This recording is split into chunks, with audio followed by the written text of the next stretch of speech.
मेरा नाम पारो है। मैं दिखने में बहुत ही खूबसूरत थी। मैं एक छोटे से गांव में रहती थी। मेरी उम्र 16 साल है। मैं अपने माँ बाप के साथ रहती थी। मैं अपने बाबा की इकलौती बेटी थी। मेरे बाबा मजदूरी करते थे। मेरे बाबा मुझे बहुत प्यार करते थे। हमारी ज़िंदगी हंसी खुशी गुजर रही थी। गांव में ही छोटा सा स्कूल था जहां पर मैंने 10वीं की पढ़ाई कंप्लीट कर ली थी।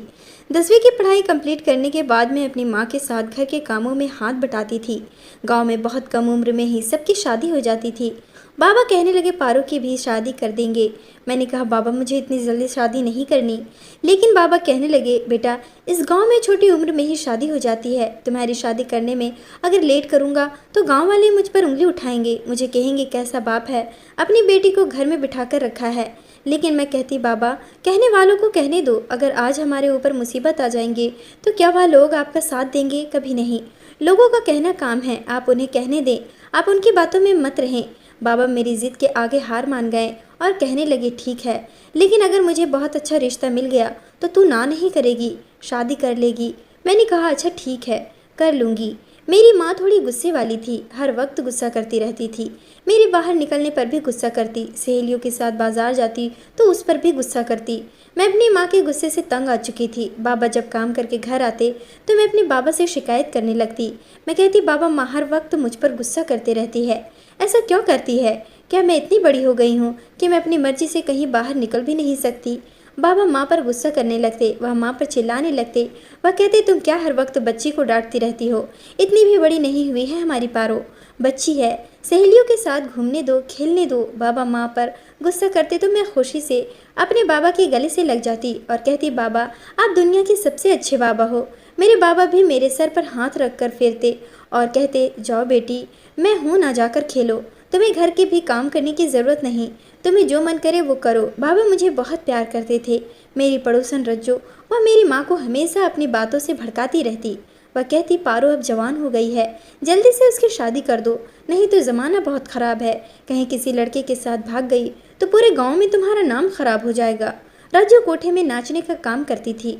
उसका पति नहीं था। शादी के कुछ दिनों बाद ही उसका पति इस दुनिया से चला गया था। उसका कोई औलाद भी नहीं था, अकेली औरत थी, उसकी मदद करने वाला भी कोई नहीं था। अपना पेट पालने के लिए कोठे पर नाचने लगी। वहाँ पर जो पैसे मिलते थे उसी से वह अपना घर चलाती थी। खैर एक दिन घर से दूर शहर में बहुत बड़ा मेला लगा हुआ था। मुझे जाने का बहुत मन कर रहा था। मेरी सहेलियाँ घूमकर आ चुकी थी। मैं उन लोगों के साथ ही जाना चाहती थी, लेकिन माँ ने मुझे उन लोगों के साथ नहीं जाने दिया। उन लोगों ने मुझे बताया कि मेले में बहुत मज़ा आया। मेरा भी मन करने लगा कि मैं मेला जाऊं।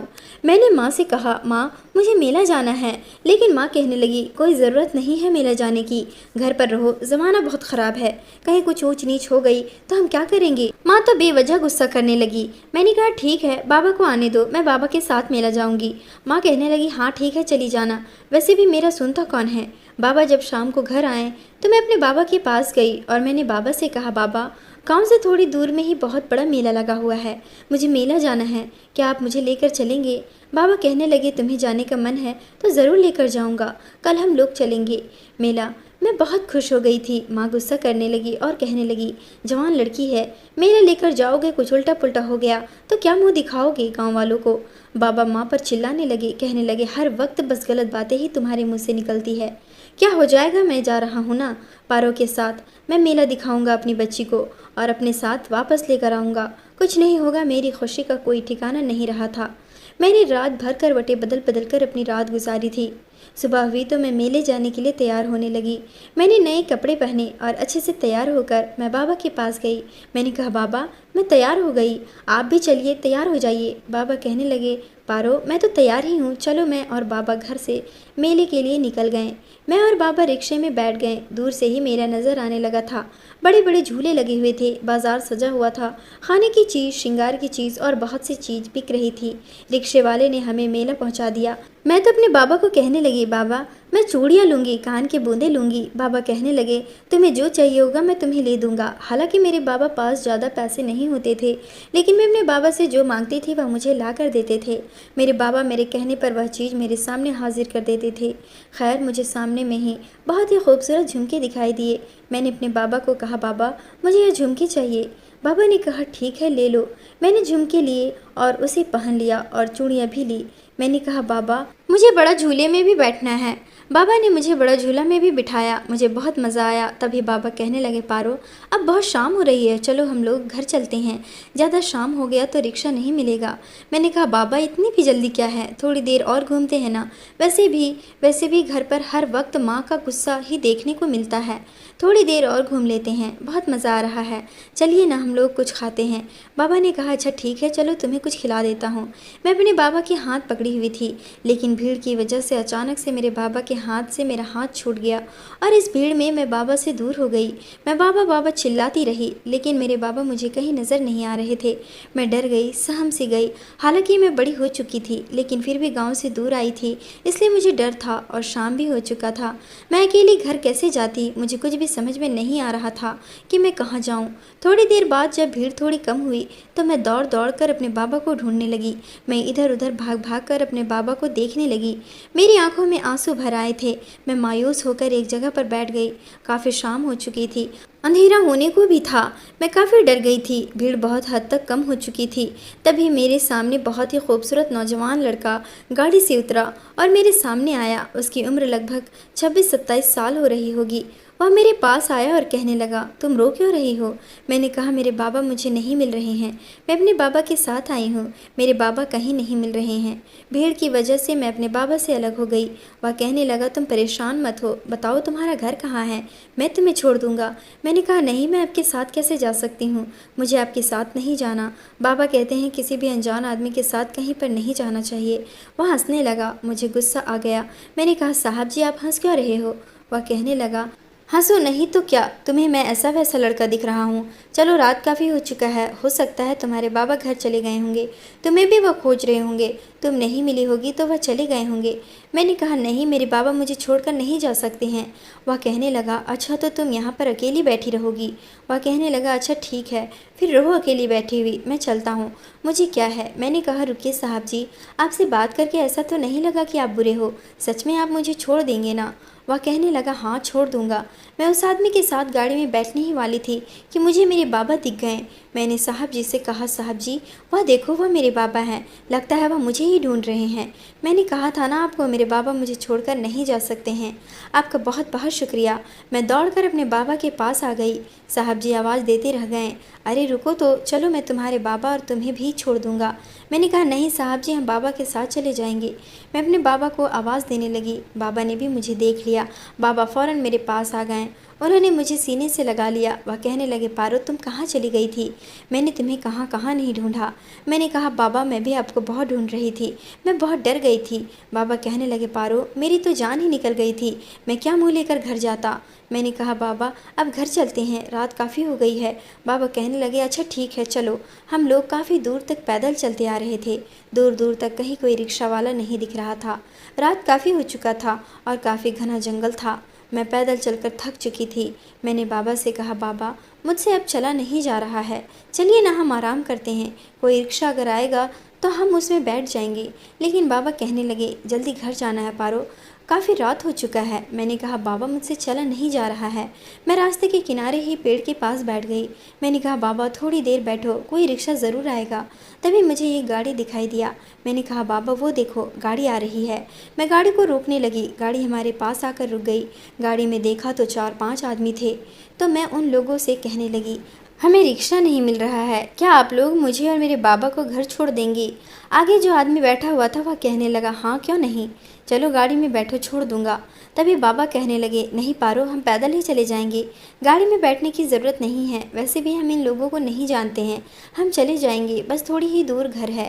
तभी मुझे बहुत गुस्सा आया। मैंने कहा, बाबा मैं बहुत थक चुकी हूँ, मुझसे अब एक कदम भी चला नहीं जा रहा है, चलिए ना जल्दी से गाड़ी में बैठिए या लोग हमें छोड़ देंगे। बाबा कहने लगे, चलो ठीक है, हमेशा तुम्हारे जिद के आगे मुझे झुकना पड़ता है। मैं जल्दी से गाड़ी का गेट खोलकर बैठ गई। बाबा भी बैठने ही वाले थे कि वह लोग बाबा को नहीं बैठने दिए।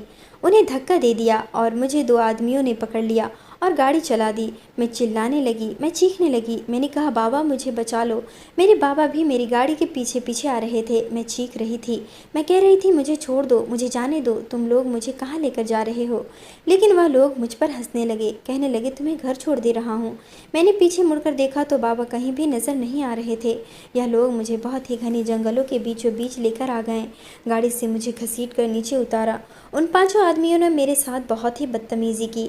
मैं किसी के पाँव पड़ रही थी तो किसी के सामने हाथ जोड़ी, लेकिन वह सभी हंस रहे थे। मैंने कहा मुझे छोड़ दो, मुझे जाने दो। तभी एक आदमी जिसकी बहुत बड़ी बड़ी मूछें थी वह मेरे सामने आया और कहने लगा तुम्हें छोड़ दूँ, तुम्हें घर जाना है। मैंने कहा हाँ मुझे छोड़ दो, मुझे मेरे बाबा के पास जाना है। वह कहने लगा जाओ, छोड़ दिया। मैं भागने ही वाली थी कि पीछे से किसी ने मेरी कमर पर हाथ रख दिया और मुझे ज़मीन पर पटक दिया। उन 5 ने मेरे साथ बारी बारी से मनमानी की। मैं चीखती रही, मैं चिल्लाती रही, लेकिन मेरी चीख पुकार सुनने वाला कोई नहीं था। वह 5 अपनी हवस मिटाकर जा चुके थे। मैं इस काबिल भी नहीं थी कि मैं उठकर खड़ी हो सकूं। मैं खून से पूरी तरह लथपथ हो चुकी थी। मैं इस काबिल भी नहीं थी कि मुझे कोई देख सके। लगभग 2 घंटे के बाद मुझे अपने बाबा की आवाज़ सुनाई दी। बाबा मुझे पुकार रहे थे। बाबा की आवाज़ सुनकर मैं भी बाबा को आवाज़ देना चाहती थी, लेकिन मुझ में इतनी ताकत नहीं थी कि मैं आवाज़ दे सकूं। तभी बाबा ढूंढते ढूंढते मेरे पास आ ही गए। बाबा मुझे ऐसी हालात में देखकर बाबा अपना सर पकड़ लिए। बाबा की आंखें आंसुओं से भीग गए थे। मेरे बाबा ने मुझे एक चादर में लपेट लिया और इसी हालात में रात के करीब 3 बजे हम घर पहुंचे। माँ मुझे ऐसी हालात में देखकर सर पकड़कर बैठ गई। वह चिल्ला चिल्ला कर रोने लगी। रज्जू भी आधी रात को मुझे ऐसी हालात में देख चुकी थी। वह भी मेरे घर आ गई। वह कहने लगी क्या हो गया है पारो को। बाबा कहने लगे कुछ नहीं, हम आ रहे थे तो पारो कीचड़ में गिर गई थी। तुम जाओ यहाँ से, हमें तुमसे कोई बात नहीं करनी। इस वक्त रज्जू मेरी हालात देखकर समझ चुकी थी कि मेरे साथ क्या हुआ है। बाबा के गुस्सा करने पर रज्जू जा चुकी थी। बाबा ने जल्दी से दरवाज़ा बंद किया। माँ मुझे बाथरूम के अंदर ले गई और मेरे ऊपर पानी डालने लगी। मैं तो ऐसी थी कि जैसे किसी मुर्दे पर पानी डाला जा रहा है। मैं अपने होश में बिल्कुल भी नहीं थी। माँ ने मुझे कहा पारो चलो अपने कमरे में जाओ, अपने हालात को ठीक करो। माँ की आवाज़ मेरे कानों में आई तो अचानक से मैं चीख पड़ी। मैं अपनी माँ के गले से लग गई और फूट फूट कर रोने लगी।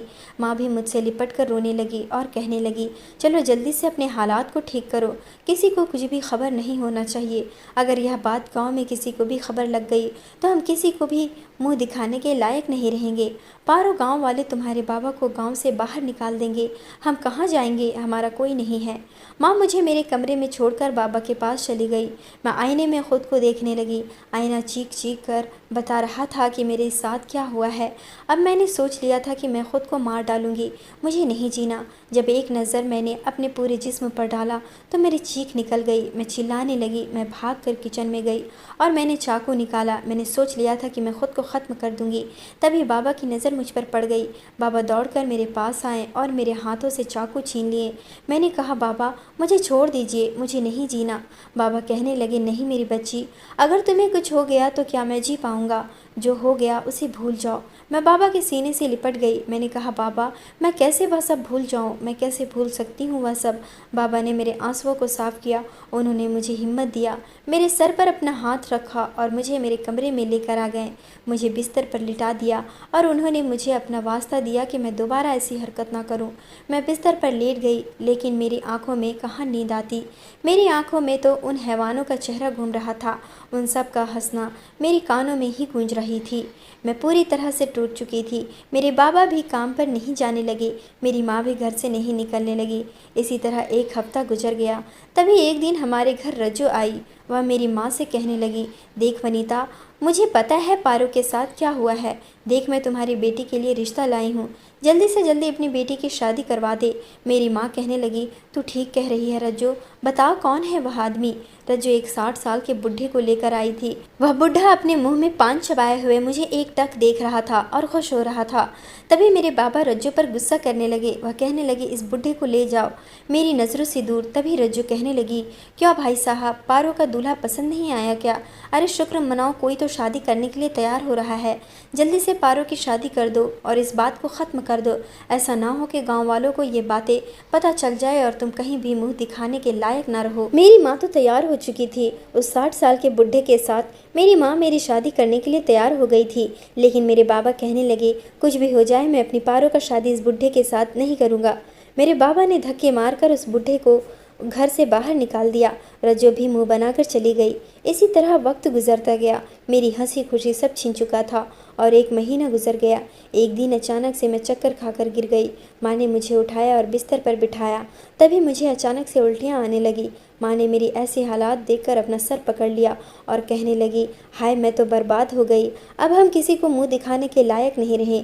बाबा कहने लगे, क्यों शोर मचा रही हो, क्या हो गया है तुम्हें?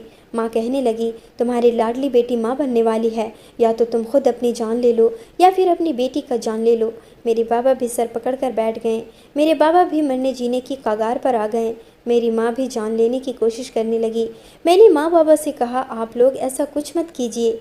मेरी माँ गुस्सा करने लगी, कहने लगी, तो क्या करूँ, तो फिर तू अपनी जान दे दे। खुद ही माँ की ऐसी बातें सुनकर बाबा को बहुत गुस्सा आ गया और बाबा ने माँ को थप्पड़ मार दिया। मेरी माँ ने कमरे में जाकर खुद को बंद कर लिया। बाबा भी ज़मीन पर बैठे बैठे सो गए। मैंने अपने बाबा का चेहरा देखा। मेरे बाबा बहुत ही बेबस और लाचार दिख रहे थे।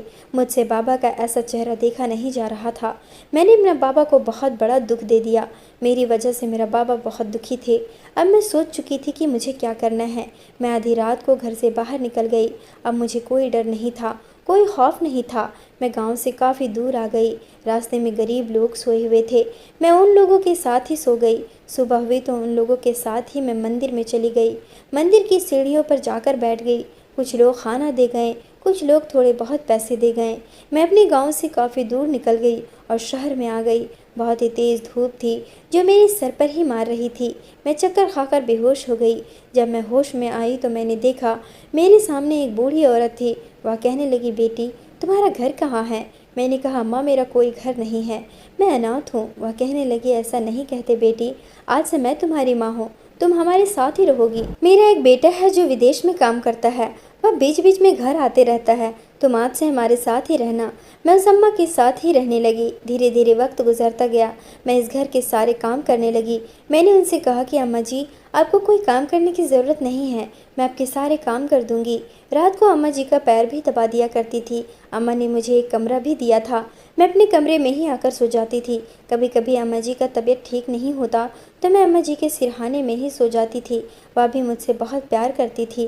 धीरे धीरे इसी तरह वक्त गुजरता जा रहा था और मेरा पेट बढ़ने लगा था। अम्मा जी ने मेरा बढ़ता हुआ पेट देखा तो वह मुझसे सवाल करने लगी। वह मुझसे नाराज़ होने लगी, मुझ पर गुस्सा करने लगी। वह कहने लगी, तुमने मुझसे झूठ कहा कि तुम अनाथ हो, तुम शादीशुदा हो। मैंने कहा, माँ मैं शादीशुदा नहीं हूँ। मैं उनसे नज़रें चुराने लगी। वह कहने लगी, तो फिर यह बच्चा तुम माँ बनने वाली हो, तुमने मुझसे यह बात भी छुपाई है। मैंने कहा, माँ मैं आपको क्या कहती, किस मुँह से बताती कि मेरे साथ क्या हुआ है। मैं अनाथ नहीं हूँ, मेरे माँ बाप है, लेकिन मैं उन लोगों से बहुत दूर आ गई हूँ। मेरी किस्मत ने मेरे साथ बहुत ही गंदा खेल खेला है। मेरे साथ 5 आदमियों ने ज़बरदस्ती की है। इस बच्चे का बाप कौन है ये मैं आपको कैसे बताती। अम्मा कहने लगी, तो फिर तू क्या चाहती है? यह बच्चा इस दुनिया में आए और बड़ा होकर जब यह अपने बाप का नाम पूछे तो तू इसे क्या बताएगी? मैंने कहा, तो फिर आप ही बताइए मैं क्या करूं? अम्मा मैं बहुत मजबूर हूं। मैं ज़िंदगी की उस मोड़ पर हूं जहां पर मैं आगे बढ़ूं तो भी खाई है, पीछे मुड़ जाऊं तो भी खाई है, और मुझे एक खाई में तो गिरना ही है। अब इस बच्चे का इस दुनिया में आने के बाद ही भगवान ही इसका फैसला खुद करेगा। अम्मा ने मेरे सर पर हाथ रखा। उन्होंने कहा, तुम्हारा दिल क्या कहता है? मैंने कहा, मेरा दिल तो कहता है कि मैं इस बच्चे को इस दुनिया में ना लाऊं, क्योंकि मैं इस बच्चे से शायद मैं कभी प्यार ना कर पाऊँ, मैं इसे वह प्यार ना दे पाऊँ जो एक माँ अपने बच्चे को देती है। इस बच्चे के साथ उन लोगों का रिश्ता जुड़ा हुआ है जिन लोगों ने मेरी ज़िंदगी उजाड़ दी, मेरी ज़िंदगी बर्बाद कर दी। मेरी मजबूरी है इस बच्चे को इस दुनिया में लाना। अम्मा कहने लगी, तू चल मेरे साथ डॉक्टर के पास, सब ठीक हो जाएगा। अम्मा मुझे डॉक्टर के पास ले गई। अम्मा ने डॉक्टर से कहा, डॉक्टर इस बच्ची का अबॉर्शन करवाना है, मैं इसकी माँ हूँ। अम्मा मेरी माँ बन गई। मैं अम्मा को एकटक देखी जा रही थी। अम्मा कहने लगी, तू घबरा मत, मैं तुम्हारे साथ हूँ। डॉक्टर ने जब मेरा चेकअप किया तो डॉक्टर ने कहा कि अब अबॉर्शन नहीं हो सकता है, काफ़ी लेट हो चुका है। अब अगर अबॉर्शन कराया जाए तो इसमें बच्चे की माँ का जान का खतरा हो सकता है। मैंने अपने दिल पर पत्थर रख लिया और डॉक्टर से कहा, डॉक्टर मेरी जान भी चली जाए तो मुझे अफसोस नहीं, मुझे जीने की भी चाहत नहीं है। तभी अम्मा कहने लगी, पारो चलो हम घर चलते हैं। अम्मा मुझे हॉस्पिटल से घर लेकर आ गई। मैंने कहा माँ, आपने मुझे अबॉर्शन क्यों नहीं करवाने दिया? अम्मा कहने लगी तू ठीक कहती है, इस बच्चे को इस दुनिया में आने दे, भगवान इसका फैसला खुद करेगा। मैं अम्मा के गले से लिपट गई और फूट फूट कर रोने लगी। खैर अम्मा मेरा बहुत ख्याल रखने लगी थी, मेरी हर ज़रूरत को वह पूरा करती थी। धीरे धीरे इसी तरह वक्त गुजरता गया और 9 महीना बीत गया। एक दिन मैं अपने कामों में बिजी थी कि तभी अचानक से मेरी तबीयत ख़राब होने लगी। मेरी तबीयत कुछ ठीक नहीं लग रही थी, लेकिन फिर भी मैं घर के काम कर रही थी। अम्मा मुझे काम करने के लिए मना कर रही थी, लेकिन मैं नहीं मानी। मैं छत पर कपड़े फैलाकर सीढ़ियों से नीचे उतर ही रही थी कि मेरा पैर फिसल गया और मैं गिर गई। मैं चिल्लाने लगी। अम्मा दौड़कर मेरे पास आई, मुझे जल्दी से उन्होंने उठाया। अम्मा ने ड्राइवर को गाड़ी निकालने के लिए कहा। ड्राइवर हमें हॉस्पिटल लेकर आ गया। ड्राइवर ने मुझे चेकअप किया तो डॉक्टर ने कहा कि मेरा बच्चा पेट में ही मर चुका है। डॉक्टर की ऐसी बातें सुनकर ही मैं बेहोश हो चुकी थी। ऑपरेशन करके मेरा बच्चा निकाला गया। जब मैं होश में आई तो मैं फूट फूट कर रोने लगी। जो भी था, लेकिन वह मेरा बच्चा था। मैंने उसे 9 महीने तक अपने पेट में रखा था। मैं अम्मा के गले लगकर रोने लगी। अम्मा ने मुझे तसल्ली दी, मुझे हिम्मत दिया। अम्मा मुझे अपने साथ घर ले गई। इस ज़िंदगी से अब मेरा मन उब चुका था, जीने की उमंग भी ख़त्म हो चुकी थी। खैर अम्मा ने मेरे सर पर हाथ रखा और मुझे तसल्ली दी। मैं अम्मा के साथ ही रहने लगी। धीरे धीरे वक्त गुजर रहा था। इस घर को मैं पूरी तरह संभाल चुकी थी। अम्मा भी मुझसे बहुत प्यार करने लगी थी। वह मुझे कभी एहसास नहीं होने देती थी कि वह इस घर की मालकिन है। एक दिन अचानक ही अम्मा का बहुत ही तबीयत ख़राब हो गया। मुझे कुछ समझ नहीं आया कि मैं क्या करूं। तभी अम्मा ने कहा कि मेरे मोबाइल पर मेरे बेटे का नंबर होगा, तुम उसे फ़ोन करके मेरे बारे में बता दो, वह फ़ौरन मेरे पास आ जाएगा। मैंने ऐसा ही किया। मैं अम्मा के फ़ोन से उस नंबर पर फ़ोन मिलाई और मैंने उसे बता दिया कि अम्मा बहुत बीमार है, आप जल्दी से घर आ जाएं, इन्हें आपकी बहुत ज़रूरत है। मैं ड्राइवर के साथ अम्मा को अस्पताल लेकर चली गई। ड्राइवर ने कहा इनका बच पाना बहुत मुश्किल है। मैंने डॉक्टर से कहा डॉक्टर, आप किसी भी सूरत में अम्मा जी को बचा लीजिए, यह मेरा इकलौता सहारा है, इन्हें कुछ हो गया तो मैं कहाँ जाऊँगी। डॉक्टर ने कहा कि मुझसे जो हो पाया हमने वह किया। अपनी तरफ से हमने पूरी कोशिश की, लेकिन उनका बच पाना मुश्किल है। उन्हें हार्ट का काफ़ी लंबे समय से प्रॉब्लम था। अगर उनका सही समय पर इलाज शुरू होता तो वह बच सकती थी। मैं हैरान होकर डॉक्टर को देख रही थी, क्योंकि मैं जितने दिन से अम्मा के पास थी अम्मा ने मुझे कभी कुछ नहीं बताया। डॉक्टर ने कहा वह आपसे मिलना चाहती है। मैं फ़ौरन ही दौड़कर अम्मा के पास गई और उनका हाथ मैंने पकड़ लिया। मैंने अम्मा को गले से लगाकर ज़ोर ज़ोर से रोने लगी। अम्मा जी ने कहा पारो, मैं तुमसे कुछ कहना चाहती हूँ। मैं चाहती हूँ कि तुम मेरे बेटे से शादी कर लो। मैंने कहा अम्मा, यह आप क्या कह रही हैं? मैं आपके बेटे के लायक नहीं हूँ। लेकिन वह कहने लगी नहीं बेटी, तुम्हारा दिल बहुत साफ है, तुम बहुत ही अच्छी लड़की हो, और देखो जो तुम्हारे साथ हुआ है वह तुम्हें किसी को बताने की ज़रूरत नहीं है। तुम यह बात किसी को भी मत बताना। जो तुम्हारे साथ बीत गया उसे भुला दो और अपनी ज़िंदगी में आगे बढ़ो। मैं चाहती हूँ मेरे बेटे से तुम शादी कर लो।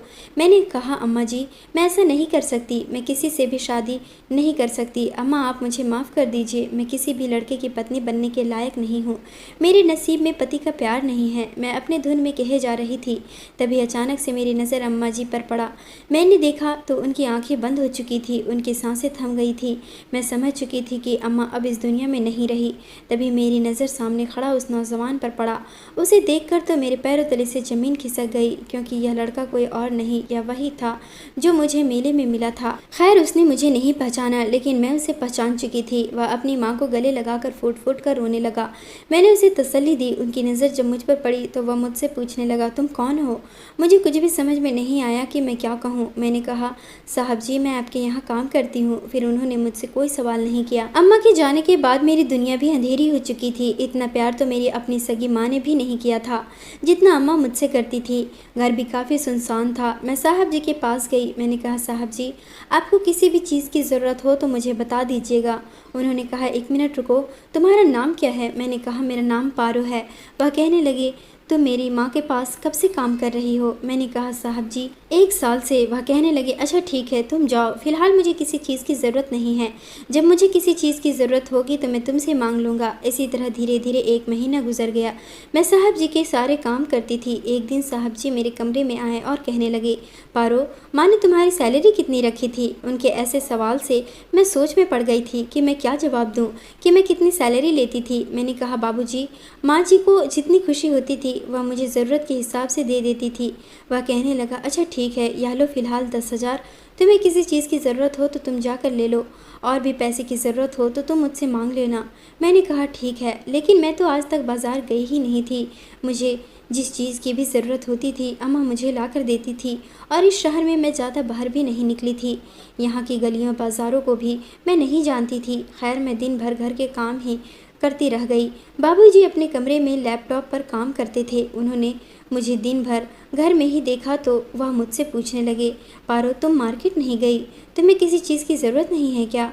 मैंने कहा बाबूजी, मैं आज तक अकेली बाहर नहीं गई। मुझे किसी भी चीज़ की ज़रूरत होती थी तो अम्मा मुझे ला कर देती थी। वह मुझे बहुत गौर से देखने लगे। वह कहने लगे, तो तुम मेरी माँ को अम्मा कहती थी? मैंने कहा हाँ साहब जी, अम्मा तो मेरे लिए मेरी माँ से भी बढ़कर थी। उन्होंने अपना सर पकड़ लिया। वह कहने लगे, अरे तुम इतनी मासूम कैसे हो सकती हो? आज तक तुम बाज़ार नहीं गई हो। मैंने कहा नहीं बाबूजी। वह कहने लगा, चलो ठीक है, तैयार हो जाओ, मैं तुम्हें लेकर चलता हूँ। मैं खुश हो गई थी क्योंकि मैं पहली बार बाजार जा रही थी। बाबूजी ने मुझे गाड़ी में बिठाया और मुझे बाजार लेकर आ गए। बड़ी बड़ी दुकानों में मुझे लेकर गए। ढेर सारे कपड़े दिलाए, जूते दिलाए, और मुझे जिस चीज़ की भी ज़रूरत थी वह सारे सामान मैंने ले लिए। उन्होंने मुझसे पूछा, और किसी चीज़ की ज़रूरत है तो बोलो। मैंने कहा मुझे किसी चीज़ की ज़रूरत नहीं है। मुझे जितने भी चीज़ की ज़रूरत थी मैंने अपनी ज़रूरत के हिसाब से वह चीज़ ले ली है। हम गाड़ी में बैठ गए। मैंने कहा बाबूजी आप क्या काम करते हो? वह कहने लगे, मैं क्या काम करता हूँ वो छोड़ो, तुम बताओ, मुझे ऐसा क्यों लगता है कि मैंने तुम्हें कहीं तो देखा है। मैंने कहा बाबूजी कहीं देखा होगा, आप कभी मेला गए हैं? वह कहने लगे, हाँ एक बार गया था, मेरे दोस्तों ने ज़िद किया तो मैं उनके साथ चला गया था। तभी साहब जी ने मुझे हैरान होने वाली नज़रों से देखा। उन्होंने कहा, याद आया, तुम तो वही हो ना जो मुझे मेले में मिली थी? तुम अपने बाबा से बिछड़ गई थी। मैंने कहा हाँ मैं वही हूँ। मैं तो आपको देखते के साथ पहचान गई थी। बातों बातों में ही हम घर पहुँच चुके थे। मैंने कहा बाबूजी हम घर आ गए हैं। मैंने अपना सारा सामान लिया और मैं अपने कमरे में आ गई। आज मैं बहुत खुश थी। मैंने अपनी ज़िंदगी में पहली बार ऐसा सामान ख़रीदा था और ऐसे बाज़ार गई थी। साहब जी मुझे बहुत अच्छे लगने लगे थे। अम्मा की बातें मुझे याद आने लगी थी। अम्मा की ख्वाहिश थी कि मैं उनके बेटे से शादी कर लूं। साहब जी तो इतने अच्छे हैं, अगर उन्हें मेरे बारे में सारी बातें पता चल गई तो क्या वह मुझसे शादी करेंगे? लेकिन मैं तो उनकी नज़रों में एक नौकरानी हूँ, क्या वह एक नौकरानी से शादी करेंगे? खैर, मैंने अपने सर को झटक दिया। मैं खुद ही खुद को समझाने लगी, पारो तू बड़े सपने देखना छोड़ दे, कहाँ तू और कहाँ साहब जी। खैर, मैं जल्दी से किचन में गई और खाना बनाई, साहब जी को बुला लाई। साहब जी ने भी खाना खाया और वो अपने कमरे में चले गए। मैं भी खाना खाकर अपने कमरे में आ गई। मैं सोने की कोशिश कर रही थी लेकिन मुझे नींद नहीं आ रही थी। साहब जी की बात करने का अंदाज़ और साहब जी की हंसी मेरी आंखों के सामने आ रहे थे। साहब जी मुझे बहुत पसंद आने लगे थे, लेकिन मैं जब भी साहब जी के बारे में सोचकर खुश होती, मेरी आंखों के सामने मेरा बीता हुआ कल नजर आता और मैं मायूस हो जाती। दिन इसी तरह गुजर रहे थे। मुझे बाबा की भी बहुत याद आती थी। पता नहीं मेरे बाबा कैसे होंगे, मुझे याद भी करते होंगे या नहीं। क्या बाबा मुझे ढूंढ रहे होंगे? मैं अपने बाबा के बारे में जब भी सोचती मेरी आंखों में आंसू आ जाते थे। मैं अपने बाबा से बहुत प्यार करती थी, बाबा भी मुझसे बहुत प्यार करते थे। मैं अपने बाबा को जब भी याद करती मेरी आंखों से टप टप आंसू गिरने लगते। एक दिन साहब जी ने मुझे रोते हुए देख लिया। साहब जी कहने लगे, पारो ये क्या तुम रो रही हो? क्या हो गया तुम्हें? तुम्हारी तबीयत तो ठीक है? मैंने जल्दी से अपने आंसू को साफ किया और कहा, हाँ साहब जी मुझे क्या होगा, मैं ठीक हूँ। उन्होंने कहा, तो फिर रो क्यों रही हो पागल? मैंने कहा, नहीं बस ऐसे ही, अच्छा नहीं लग रहा था। वह कहने लगे, तो तुम्हें अच्छा नहीं लग रहा है? चलो आज मैं बाहर जा रहा हूँ, मेरे दोस्तों ने पार्टी रखा है। मैंने कहा, साहब जी मैं कैसे जा सकती हूँ? उन्होंने कहा, कैसे नहीं जा सकती हो, चलो मैं तुम्हें लेकर जाऊँगा, जाओ अच्छा सा ड्रेस पहन लो और तैयार हो जाओ। मैंने कहा, नहीं साहब जी आप जाओ, मैं आपके दोस्तों के बीच में क्या करूँगी। वह कहने लगे, अरे चलो उस पार्टी में लड़कियां भी हैं, मेरे दोस्तों की गर्लफ्रेंड्स भी है, तुम्हें मज़ा आएगा। मैंने कहा, साहब जी पर मैं तो एक नौकरानी हूँ। तभी साहब जी गुस्सा करने लगे और कहने लगे, ख़बरदार जो आज के बाद तुमने अपने आप को नौकरानी कहा तो, और आज से मुझे साहब जी कहना बंद करो, मेरा नाम विक्रांत है। मैंने हाँ में सर हिला दिया। मैं जल्दी से जाकर तैयार हो गई। जब मैं तैयार होकर बाहर निकली तो विक्रांत जी मुझे बहुत ही गौर से देखने लगे और कहने लगे, पारो तुम तो नीली रंग के ड्रेस में बहुत ही खूबसूरत लग रही हो। मैं मुस्कुराने लगी। साहब जी कहने लगे, चलो गाड़ी में बैठो। मैं गाड़ी में बैठ गई। तभी विक्रांत जी कहने लगे, पारो एक बात पूछूं? मैंने कहा, हाँ पूछिए। वह कहने लगे, तुम्हारा शादी का क्या ख्याल है? मैंने कहा, आप यह सवाल मुझसे क्यों कर रहे हैं? तभी वह कहने लगे, सोच रहा हूँ तुम्हारी शादी करवा दूँ। मैंने कहा नहीं, मुझे शादी नहीं करनी। मैं घबरा गई थी। उनकी ऐसी बातों से मैं कांपने लगी थी। तभी वह कहने लगे, अरे तुम इतनी घबरा क्यों रही हो, मैं तो मजाक कर रहा हूँ, चलो हम आ गए। विक्रांत जी ने मेरा हाथ पकड़ लिया। वह मेरा हाथ पकड़कर मुझे लेकर जा रहे थे। यह बहुत बड़ा बंगला था, चारों तरफ लोग ही लोग थे। मैं बहुत घबराई हुई थी। तभी विक्रांत जी कहने लगे, पारो तुम यहाँ बैठो, मैं अपने दोस्तों के साथ मिलकर आता हूँ। साहब जी मुझे बैठाकर अपने दोस्तों से मिलने के लिए चले गए। मैं विक्रांत जी का इंतजार कर रही थी। काफ़ी देर हो गया लेकिन विक्रांत जी नहीं आए थे। मैं उठकर उनको ढूंढने लगी। मैंने अपने आसपास देखा तो विक्रांत जी कहीं भी नज़र नहीं आ रहे थे। अचानक से मेरी नज़र जिन लोगों पर पड़ी उन सबको देखकर मेरे पैरों तले से ज़मीन खिसक गई। विक्रांत जी उन्हीं 5 आदमियों से बात कर रहे थे जिन्होंने मेरी इज्जत को तार तार किया था, मेरी ज़िंदगी बर्बाद की थी। मेरे सर पर जैसे आसमान गिर पड़ा था। मैं उन सबको देखकर चीख पड़ी और चीखते हुए मैं बेहोश हो गई। जब मेरी आंख खुली तो साहब जी मेरे पास थे, मेरे हाथों में हाथ पकड़कर बैठे हुए थे। मैंने अपने हाथ को उनसे छुड़ा लिया। मैं चीखने लगी, मैं चिल्लाने लगी। मैंने कहा, आप भी उन्हीं लोगों में से हो, आप भी उन्हीं लोगों की जैसे होंगे। मुझे हाथ मत लगाओ, मुझे यहाँ से जाना है, मुझे जाने दो। मैं पागलों की तरह चीख रही थी। तभी विक्रांत जी ने मुझे सीने से लगा लिया। वह कहने लगे, पारो क्या हुआ तुम्हें, तुम ठीक तो हो? ऐसा क्या तुमने देख लिया जो तुमने अपनी ऐसी हालात बना ली? मुझे बताओ क्या हुआ है तुम्हारे साथ? क्या तुम्हें किसी ने कुछ कहा? विक्रांत जी मुझसे सवाल पर सवाल कर रहे थे और मैं बिल्कुल खामोश थी। तभी अचानक से विक्रांत जी ने मुझे जोर से हिलाया। अचानक से मैं होश में आई। मैं विक्रांत जी के गले से लगकर फूट फूट कर रोने लगी। मैंने कहा, विक्रांत जी मैं जिस दिन आपसे मेले में मिली थी उस दिन मेरी ज़िंदगी में बहुत बड़ी तूफान आई थी और वह तूफान लाने वाला आपके वह 5 दोस्त थे। मैं उन लोगों का चेहरा कभी नहीं भूल सकती।